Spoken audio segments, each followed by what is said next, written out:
Hello mga kagengeng! Today is Sunday. Nakapagsimbal na ba ang lahat? Isa na namang araw na paghahanda ng aming tanghalian.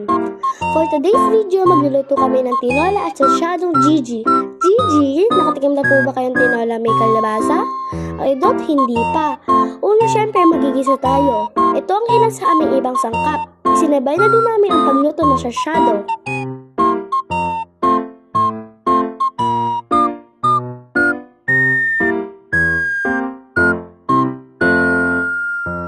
Habang naghihintay, napansin nyo ba ang panahon ngayon? Napakainit mga kagengeng.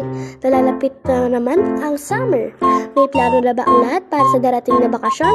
Alam nyo ba ang ilan sa mga magagandang beach ay matatagpuan sa Batangas? Sa susunod, i-vlog natin yan. So, ito na nga mga kagengeng, back tayo sa pagluluto. Sinamahan na din namin ang aming ulam ng itlog na maalat para literal na probinsya vibes. Napakasustansya ng aming ulam, mas maganda sana kung native na manok ang gamit. Kaso pwede na din ito, hindi naman sila tatanggi. Char!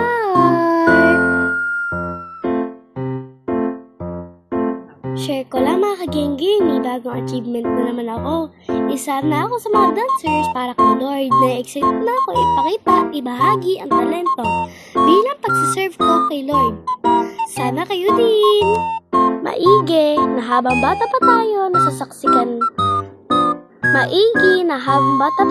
nasasaksihan na natin ang mga bagay na pwedeng makatulong sa atin. Katulad nito, ang pagluluto. Sa susunod, ako na mismo ang gagawa nito para paglaki ko, ako naman ang magluluto para sa mga magulang ko. Kayo, mga kagengeng, ano plano nyo when you grow up? Ako naman kasi gusto ko maging isang pulis, kaya sisikapin ko makapagtapos. At para magawa natin yun, kahit mahirap, kailangan natin maging disiplinado, mga kagengeng, katulad ng paggawa ng assignment and project. Huwag din tayong a-absent madalas kung hindi naman kailangan dahil marami rin kayong mamimiss na opportunity para matutunan sa school. Pero syempre, kung may sakit, wag na talaga natin pilitin pumasok.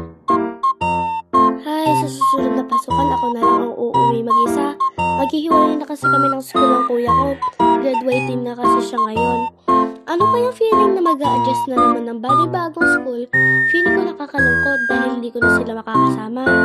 Ibang classmate ko rin, pero syempre, baka nakaka-excite din kasi magkakaroon na naman ako ng mga panibagong friends. Well, that's a life.